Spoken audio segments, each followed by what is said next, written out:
Excellencies, ladies and gentlemen, we will now proceed with the consideration of the outcome on the Islamic Republic of Iran based on the report of the Universal Periodic Review Working Group. I now have the honor to give the floor to His Excellency Dr. Mohammad Javad Larijani, Secretary General of the High Council for Human Rights, to present the additional information.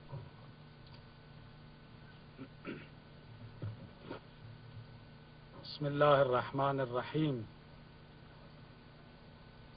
الحمد لله رب العالمين، الصلاة والسلام على سيدنا ونبينا محمد المصطفى وعلى آله الطيبين الطاهرين وعلى الأنبياء والمرسلين. السلام عليكم ورحمة الله وبركاته. Mr. President, distinguished delegates, representative of civil society, I would like to seize this opportunity to express my gratitude to those having supported, cooperated, and contributed to the examination of Islamic Republic of Iran's report in the course of 7th session of the Universal Periodic Review. Thank you. I now give the floor to the distinguished representative of Cuba. Gracias, señor presidente.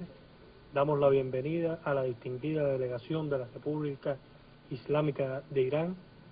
Felicitamos la seriedad con que ha participado en este proceso de revisión.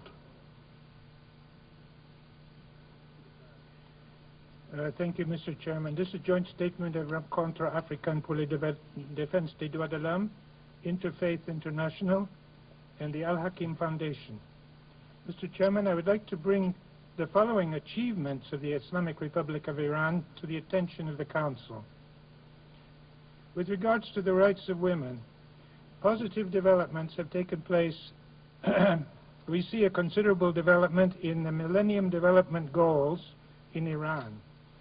With regards to the rights of women, positive developments have taken place on the subject of child custody, increased inheritance rights, promotion of reproductive rights, proportional increase in the literacy of girls, with 68% of the 2 million university population now consisting of female. We also note with regard to children that Iran has ratified mandatory and free education for children up to secondary school. Besides this, Mr. Chairman, we note that rural and urban dwellers are having increased access to living necessities such as energy, telephones, internet, and clean drinking water. With regard to the freedom of expression, we believe that criticism directed against the government should be allowed, however. We note also the Iranian delegation's rejection of recommendations to adopt measures to end discrimination and harassment against persons belonging to ethnic and religious minorities.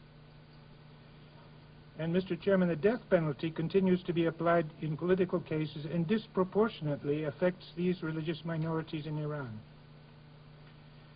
Mr. Chairman, we urge the Islamic Republic of Iran to ensure that all minorities can exercise their rights free from discrimination and persecution.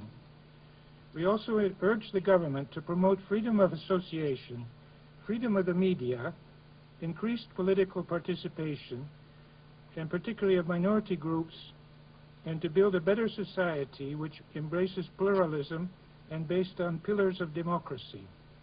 Thank you, Mr. Chairman.